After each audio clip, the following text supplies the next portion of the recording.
Corona virus की महामारी के दौरान लॉकडाउन हुआ। लॉकडाउन के दौरान सारी व्यवस्था, आर्थिक हालात खास तौर पर बंद हो गए थे पूरी तरह से, और उसके बाद उसका सीधा असर अर्थव्यवस्था पर पड़ा। इस अर्थव्यवस्था की हालत कैसी है, सेहत कैसी है, इस पर पूरी तरह से बातचीत करने के लिए, रोशनी डालने के लिए हमारे साथ भारत सरकार के मुख्य आर्थिक सलाहकार कृष्णमूर्ति सुब्रमण्यम है।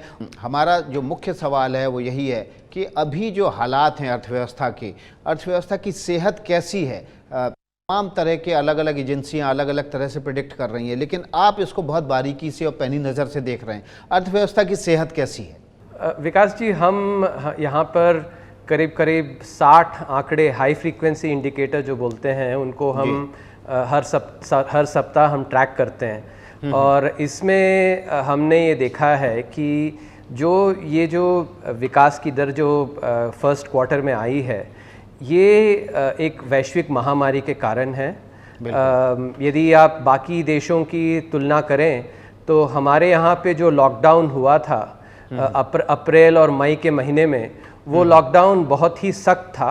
और ये सख्त इसलिए होना पड़ा क्योंकि भारत एक बहुत विशाल आबादी वाला देश है। हमारे यहाँ पे लोग बहुत पॉपुलेशन डेंसिटी ज़्यादा है, तो इसके चलते जो लॉकडाउन है वो एक कठिन सा करना पड़ा, और जिसके कारण एक्चुअली जो जीडीपी ग्रोथ है वो कम हुआ है। इसके मुकाबले यदि आप देखें, जैसे दो देश हैं जहाँ पे उनकी विकास दर उतनी घटी नहीं है, ब्राज़ील और अमेरिका, लेकिन उनकी जो डेथ्स हैं, मृत्यु की गणना हमसे 2 गुना ज़्यादा है। और ये ऐसी एक देश है जिनकी आबादी हमारी 1/4 और 1/6 है। इसके बावजूद उनके इतने सारे मृत गणना, तो उन्होंने एक्चुअली जो है मूल्य बहुत बड़ा चुकाया है लोगों की मृत्यु के। और भारत की जो रणनीति रही है, ये है एक्चुअली एक मनुष्य के जीवन को बचाने की, मतलब केंद्रित करते हुए उसमें कि क्योंकि जीडीपी ग्रोथ तो वापस आ रही है और आएगी, लेकिन जो मृत्यु है, मृत्यु को तो मृत व्यक्ति को वापस लाया नहीं जा सकता। तो ये एक बहुत अहम पहलू है जिसके कारण ये आंकड़े आए हैं। लेकिन जब हम अभी जब फ्रीक्वेंसी ऑफ इंडिकेटर्स, जो हाई फ्रीक्वेंसी इंडिकेटर्स, उसको लेके देखते हैं, तो कई इंडिकेटर्स, जैसे आपकी ई वे बिल है, ई वे बिल करीब 98% पिछले साल इसी महीने, अगस्त के महीने के मुकाबले में 98% आए हैं। इसी तरह यदि आप फ्रेट देखें, रेलवे फ्रेट, जो कि बहुत एक मुख्य आंकड़ा होता है, वो 6% वृद्धि दर दिखा रहा है अगस्त के महीने में पिछले साल के मुकाबले में। इसी तरह पावर कंजम्पशन लें, सीमेंट, स्टील प्रोडक्शन, जो मैन्युफैक्चरिंग सेक्टर है उसमें अभी वृद्धि दिख रही है। इसी तरह जो परचेसिंग मैनेजर्स इंडेक्स जो कहते हैं, जो कि आगे का संकेत अच्छा देता है, वो करीब 52 है। इसका मतलब है कि 52% लोग मानते हैं कि आगे चल के वृद्धि आएगी। तो मैन्युफैक्चरिंग सेक्टर में ज़रूर मैं अच्छा एक रिकवरी देख रहा हूँ। ये ज़रूर है कि सर्विस सेक्टर, जैसे कि आपकी ट्रैवल है, टूरिज़्म है, जहाँ की सोशल डिस्टेंसिंग की अभी भी ज़रूरी, जब तक वैक्सीन नहीं आता वो रहेगा, तो उसमें थोड़ी बहुत जो है वो चिंता बनी रहेगी, और उससे उसको हम नकार नहीं सकते अभी। जी, तो सर्विस सेक्टर का उभार कब तक आएगा, क्योंकि ये बड़ा सेक्टर है जो हमारी इकोनॉमी में बहुत बड़ा कंट्रीब्यूशन करता है। हाँ, ये आप एकदम सही कह रहे हैं। करीब 60% जो है भारत की इंडस्ट्रियल एक्टिविटी जो है सर्विस सेक्टर से आती है। लेकिन इसमें हमें ये एक विशेष बात जो ध्यान रखनी है कि इसके आगे की जब जितने भी क्राइसिस हुए थे, वो सारे आपके आर्थिक कारणों के कारण हुए थे, जबकि ये जो महामारी है, ये आर्थिक कारणों के कारण नहीं, आर्थिक असर पड़ा है, लेकिन जो मुख्य कारण है वो पैंडेमिक, जो वैश्विक महामारी है। तो वायरस का आना, इसीलिए इस पे काफ़ी उस पर जोर दिया जा रहा है, सरकार जोर दे रही है।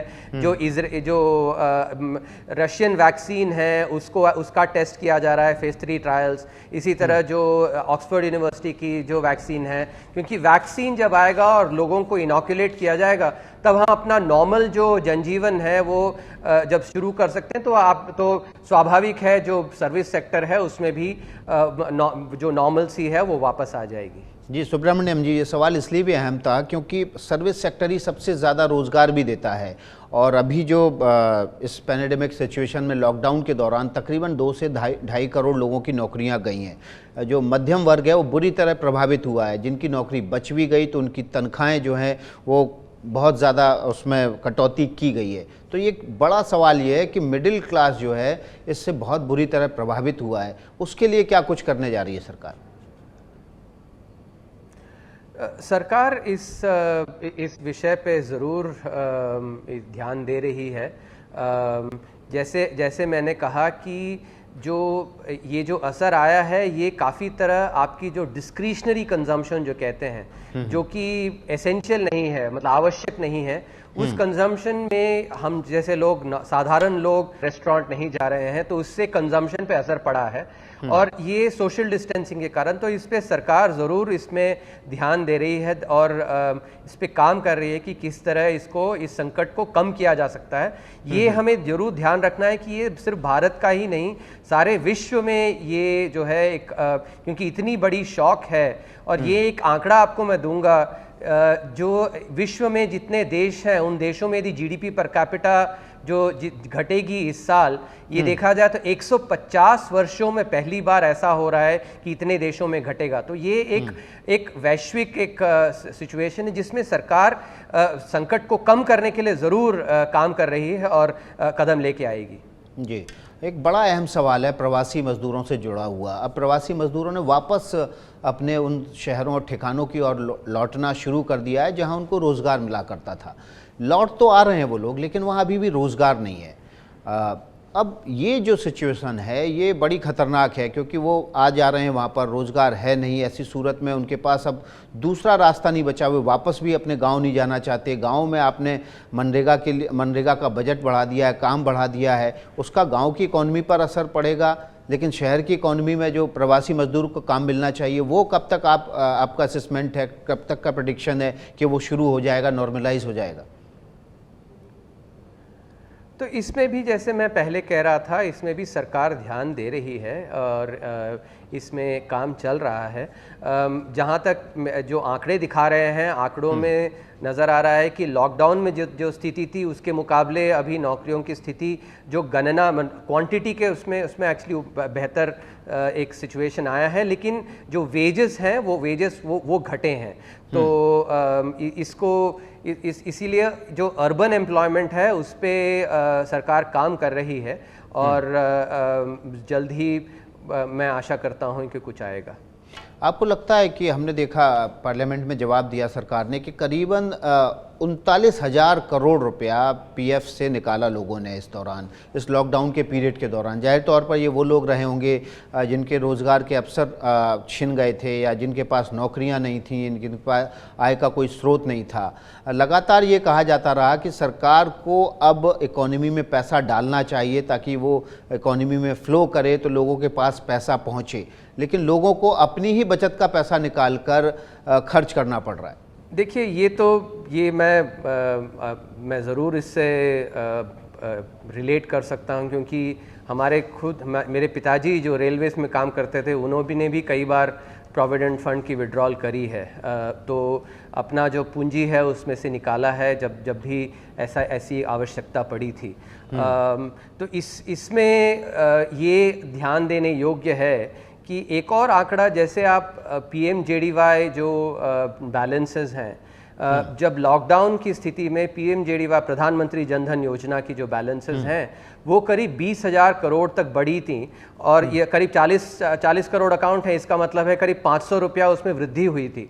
और अभी भी लॉकडाउन हट गया तब भी करीब 11-12 हज़ार करोड़ उसमें एक्चुअली जो है वृद्धि हुई है। इसका मतलब है कि लोग जो हैं पूंजी थोड़ा बना के रख रहे हैं क्योंकि हो सकता है कल को ज़रूरत पड़ जाए, हमारा कोई प्रियजन या हमें एक्चुअली जो अस्पताल की कोई एक्सपेंडिचर हो, इसलिए तो जमा कर रहे हैं। तो इसमें थोड़ा गहरा एक सोच की ज़रूरत है क्योंकि सीधा कैश देंगे तो शायद वो जाके बैंक अकाउंट में बैठ जाएगा, लेकिन डायरेक्टली कंजम्पशन को वृद्धि देने के लिए जो इंसेंटिव्स हैं उस पे वो शायद ज़्यादा कामगर होगा, न कि कैश सीधा दिया जाए। तो इस पे इन मुद्दों को सरकार अच्छी तरह समझकर एक्चुअली इस पे काम कर रही है।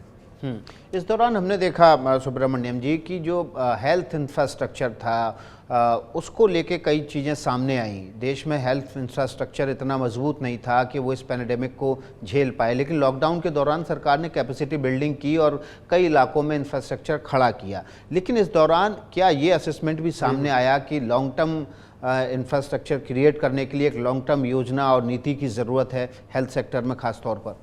हाँ, ये आपने अच्छा एक जिक्र किया कि जो लॉकडाउन है उससे ये ज़रूर लाभ हुआ कि जो इंफ्रास्ट्रक्चर है वो रैंप अप हो पाया। जैसे हमारे पीपीई किट्स थे, पीपीई किट्स मार्च के महीने में बहुत कम थे, लेकिन 2 ही महीनों में 5 पीपीई किट्स बन गए, काफ़ी सारे कोविड बेड्स बन गए। क्योंकि यदि ये मान लीजिए लॉकडाउन ना होता तो अप्रैल के महीने में जैसे हमारी मोर्टालिटी की रेट थी करीब 4% से ऊपर थी और अभी करीब 1.34% है। तो यदि उस प्रतिशत में यदि होती तो फिर जो मृत्यु की दर होती वो काफ़ी ज़्यादा होती। तो ये एक पहला एक मुद्दा है। दूसरा, आपने बहुत अच्छा एक जिक्र किया है कि हाँ, ज़रूर भारत में हमारी जो हेल्थ इंफ्रास्ट्रक्चर है उसको हमें और समृद्ध बनाना और ज़रूरी है ये। लेकिन मैं ज़रूर ये कहूँगा कि बाकी जो देश हैं, जो समृद्ध देश जो हैं आपके Italy, Germany, Spain, United states, जिनके हेल्थ इंफ्रास्ट्रक्चर हमसे काफ़ी कई गुना बेहतर हैं, तो उनके भी हेल्थ इंफ्रास्ट्रक्चर काफ़ी प्रेशर में आए जब कोरोना की जो महामारी आई इससे। तो इसका मतलब ये तो ज़रूरी है कि हमें इंफ्रास्ट्रक्चर तो बनाना है, लेकिन ये एक ऐसी महामारी है जिसने किसी भी देश को समृद्ध से समृद्ध हेल्थ इंफ्रास्ट्रक्चर वहाँ पे भी काफ़ी कष्ट आया है। तो ये इसको भी हम नज़रअंदाज नहीं कर सकते। सुब्रमण्यम साहब, आपने कॉरपोरेट टैक्स में बहुत बड़ी छूट दी इस दौरान जब लॉकडाउन का पीरियड था। कॉरपोरेट को बड़ा इसका लाभ हुआ। 1,76,000 करोड़ की तमाम योजनाएं थी उनको उसकी घोषणा की गई, लेकिन आम आदमी की जेब में कुछ नहीं आया। आम आदमी की जेब में खर्च करने के लिए पैसा नहीं डाला गया। इसकी आम आदमी को बड़ी पीड़ा है। पहला तो मैं एक करेक्शन कर दूं, ये पिछले साल हुआ था अक्टूबर के महीने में, ये लॉकडाउन के पीरियड में नहीं हुआ था। जी हाँ। तो इसको तो ये आप करेक्शन ज़रूर करें। बिल्कुल। क्योंकि ये लॉकडाउन से पहले की स्थिति गलत थी। सा एक स्टेटमेंट मंदी हाँ, ये कई महीने पहले, हाँ, अक्टूबर में, सितंबर अक्टूबर में पिछले साल हुआ था। और ये इसलिए हुआ था क्योंकि जो इन्वेस्टमेंट है वो बढ़ाने के लिए, क्योंकि ये आमतौर पर ऐसा समझा जाता है कि ये जो है जा रहा है इंडस्ट्रियलिस्ट के पास, लेकिन इंडस्ट्रियलिस्ट वो फैक्ट्री बनाते हैं, जब उसमें जब निवेश करते हैं तो निवेश से रोज़गार बनता है। रोज़गार निवेश के बिना कहीं भी नहीं बनता। तो ये जो एक कदम लिया गया था ये निवेश को बढ़ाने के लिए, ताकि देश में जो है प्रोडक्टिविटी बढ़े और उससे रोज़गार आए, तो उसी लिए किया गया था। वो आम आदमी को ही नज़रिया में रख के कि क्योंकि जो आम आदमी है उसको सबसे ज़्यादा रोज़गार की चिंता होती है, और रोज़गार बढ़ाने के लिए बाकी देश जब आप देखते हैं तो बाकी एशिया में बाकी जितने भी देश थे उनमें कॉर्पोरेट टैक्स रेट्स हमसे काफ़ी कम थी। तो भारत को कॉम्पिटिटिव बनाने के लिए, ताकि उसमें रोज़गार आए, इसीलिए किया गया था। तो ये अच्छे से हमें अर्थशास्त्र को लेके समझना ज़रूरी है। और ये ज़रूर हुआ है क्योंकि जो अभी महामारी आई है इससे जो अनिश्चितता है वो बढ़ी है। अनिश्चितता के समय में प्राइवेट सेक्टर इंतज़ार करती है कि अनिश्चितता कम हो जाए, उसके बाद निवेश करे। तो इसका जो लाभ है वो हमारी इकोनॉमी को और उसके चलते जो साधारण जो मनुष्य है उसको ज़रूर आएगा, लेकिन थोड़ा लैग से आएगा, क्योंकि ये अनिश्चितता का दौर जब ख़त्म होगा तब जाके निवेश आएगा और निवेश से रोज़गार ज़रूर बढ़ेगा। तो ये तुलना जो आप जिस तरह करते हैं ये सही नहीं है, क्योंकि जब तक निवेश नहीं आएगा तब तक रोज़गार नहीं बन सकता इस देश में। बिल्कुल। एक निवेश से जुड़ा ही सवाल पूछ लेते हैं आपसे। विनिवेश LIC में, भारत पेट्रोलियम में, एयर इंडिया में, इन 3 जगहों पर विनिवेश के लिए सरकार विचार कर रही है, लेकिन ये 6 महीने तो बीत गए, ये पैंडेमिक में बीत गए, और अगले 2-3 महीने भी, 4 महीने मुझे लगता है कि बहुत अच्छे हालात विनिवेश की दृष्टि से नहीं होने वाले हैं। लेकिन क्या आप देख रहे हैं भविष्य में यहाँ पर विनिवेश हो पाएगा, या जैसे एयर इंडिया के लिए लगातार कोशिश की जा रही है और सरकार हर बार फेल हो रही है, वही स्थिति बनी रहेगी? क्योंकि दुनिया में हालात अभी इसमें बहुत अच्छे नहीं है। इसमें दो मुद्दे हैं। एक तो आप जैसे देखें तो दुनिया में अभी सारे जो सेंट्रल बैंक्स हैं उन्होंने मॉनेटरी पॉलिसी को काफ़ी ईज़ किया है, जिसके चलते दुनिया में अभी लिक्विडिटी जो कहते हैं या आम आदमी के लैंग्वेज में पैसा, वो जो है काफ़ी अभी है, और ये पैसा जो है अच्छे इन्वेस्टमेंट्स ढूंढ रहा है। तो इसीलिए आप एफपीआई, फॉरेन पोर्टफोलियो इन्वेस्टमेंट और फॉरेन डायरेक्ट इन्वेस्टमेंट दोनों एक्चुअली भारत में जो है अभी रिकॉर्ड हाई पे हैं। तो इसीलिए माहौल जो है अगले 6 महीने में प्रयास करने का एक अच्छा माहौल है, जिसका हम लाभ उठा सकते हैं। दूसरा मैं ये कहूँगा कि आप जैसे आप एयर इंडिया में उसमें जो थोड़ी चेंजेस हैं वो कर रहे हैं ताकि एंटरप्राइज वैल्यू पे बिडिंग हो जाए, तो इसको विनिवेश करने के लिए। तीसरा जो सबसे अहम जो मुद्दा मैं रखना चाहता हूँ कि आत्मनिर्भर भारत पैकेज में जो इंडस्ट्रियल पॉलिसी एक तरह जो भारत सरकार ने बताई है, जिसमें कि साफ साफ बताया गया है कि जो नॉन स्ट्रेटेजिक सेक्टर्स हैं, उन नॉन स्ट्रेटेजिक सेक्टर्स में सरकारी कंपनियों की प्रेजेंस नहीं रहेगी। और ये हमने आर्थिक सर्वेक्षण में साफ साफ दिखाया था कि जो प्राइवेट सेक्टर और प्राइवेटाइजेशन से वेल्थ क्रिएशन काफ़ी होता है, क्योंकि उसमें प्राइवेट सेक्टर में एफिशिएंसी ज़्यादा होती है।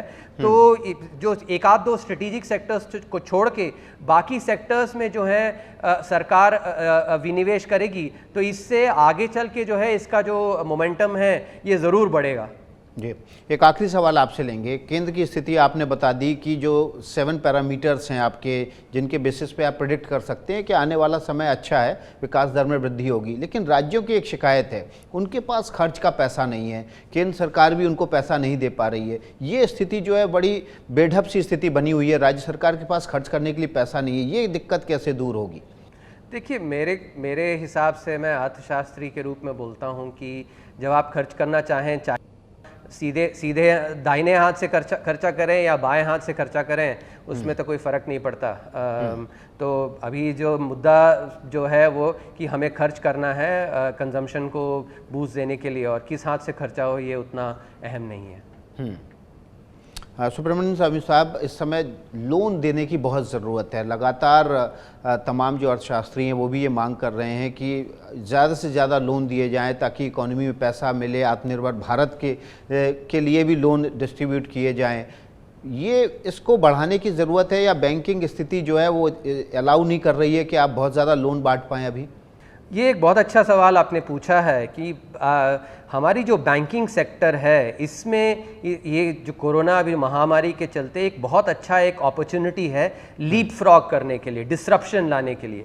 क्योंकि जब आप हमारी बैंकिंग सेक्टर को देखते हैं तो जो विश्व के जो टॉप जो 100 बैंक हैं उसमें भारत का सिर्फ एक बैंक आता है, वो भी 55 रैंक पे state bank of India. Bharat जो है विश्व का 5वां लार्जेस्ट इकोनॉमी है, लेकिन हमारी बैंकिंग सेक्टर जो है वो काफ़ी छोटी है हमारी अर्थव्यवस्था के मुकाबले। और इसमें जो मैं बैंकिंग सेक्टर्स में इस अपॉर्चुनिटी का लाभ उठाने के लिए एक माइंडसेट चेंज होना ज़रूरी समझता हूँ। कि एक उदाहरण दूंगा, जो हमारी 90 की दशक की जो क्रिकेट टीम थी वो भारत में तो अच्छा खेलती थी, लेकिन जब बाहर जाती थी तो एक्चुअली उसका कुछ अच्छा परफॉर्मेंस नहीं होता था। इसके मुकाबले जब महेंद्र सिंह धोनी की टीम देखें या सौरव गांगुली की टीम देखें तो उनमें एक माइंडसेट एक अलग सा था कि हमें विश्व भर में एक्चुअली नाम कमाना है।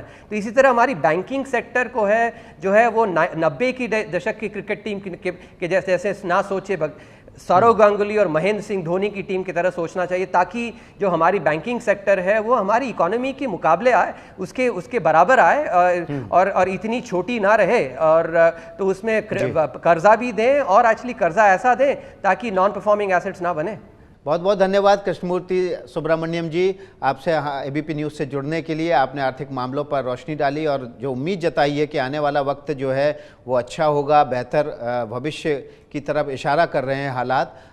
फ़िलहाल जो महामारी की वजह से हालात बने हैं उसमें दुनिया के मुकाबले भी भारत की अर्थव्यवस्था कुछ बेहतर है। एबीपी न्यूज़ आपको रखे आगे।